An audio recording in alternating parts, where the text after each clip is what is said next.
This is James Alvarez Vanilio, based at Sockside 2, and now I will tackle about the type of assessment.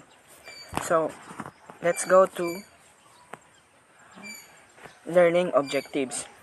At the end of the lesson, students will be able to gain knowledge, identify and differentiate the three types of assessment, which is observation checklist, anecdotal reports, and portfolio assessment. Skills, which is S, apply appropriate assessment methods to evaluate student learning and progress. A, the attitude, appreciate the role of assessment in supporting diverse learning and promoting inclusive education. This is our learning objective for this lesson. So let's go to what is assessment. So we know, as a student, we know the assessment. This is the evaluation paghuman sa lesson. Assessment is more than grading, right? Assessment is the process of gathering and evaluating information about a person's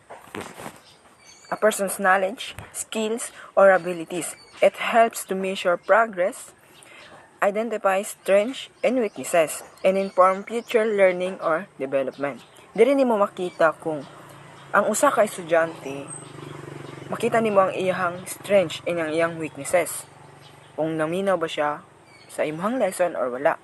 Right? So let's go to, there are three types of assessment, which is the observation checklist, anecdotal report, and portfolio assessment. So first, we go to observation checklist. So list of items that an observer will look at while watching a class. The observer or the teacher or both may have created the list. The teacher used the checklist to evaluate each student's participation in behaviorism, class, and individual basic. This is the example of observation checklist. So let's go to anecdotal report. So anecdotal records are brief notes teacher take as they observe children. A range of behavior in areas such as literacy, mathematics, social studies, science, the arts, social and emotional development, and physical development. So, the example of anecdotal record is a neighbor's experience with their doctor, the review of school, or a 3-star online rating of a hotel stay are example of anecdotal evidence. So, anecdotal evidence can be in the form of shared experience or a narrative that makes a point. So, this is the characteristic of anecdotal reports. So, anecdotal records are accounts of something someone observes or experiment. So, gi-experimentaran diyan ng usa ka butang or usa ka estudyante. The information in the record is descriptive and qualitative in nature. So, they are often used to describe particular behavior or how people react to a specific event. So, ilang ginakuan ang behavior sa usa ka estudyante. Kung unsaon niya pag-react sa mga butang nga mo na iyang characteristic of anecdotal record. So, let's go to the last one, which is the portfolio assessment. As a students, we know this portfolio assessment, right? Mo ni siya final project nimo sa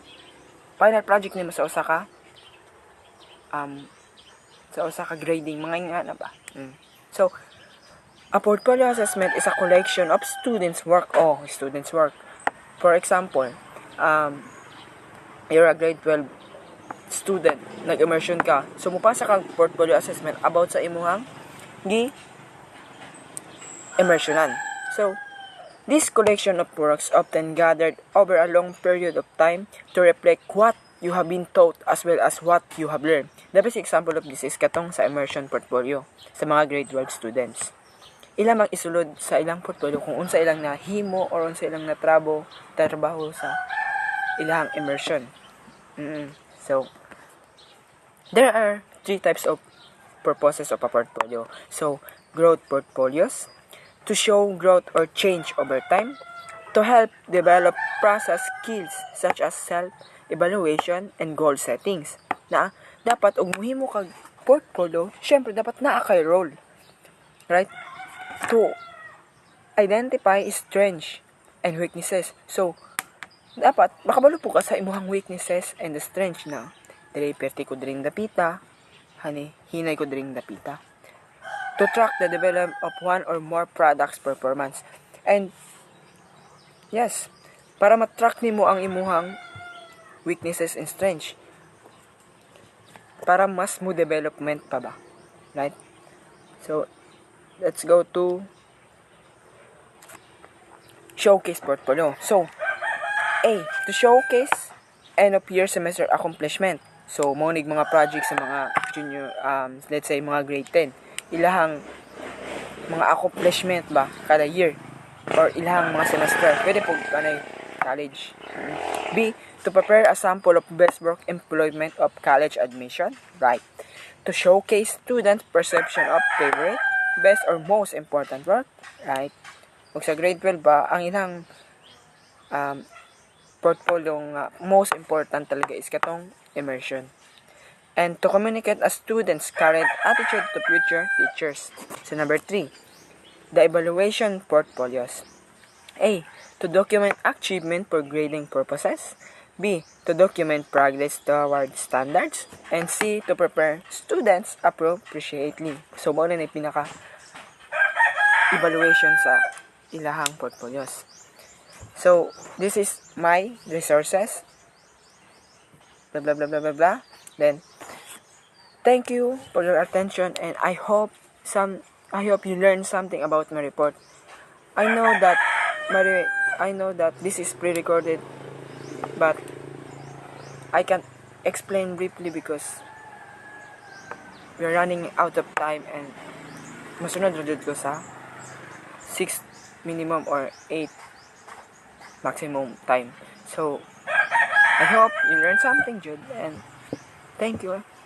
Thank you, and God bless.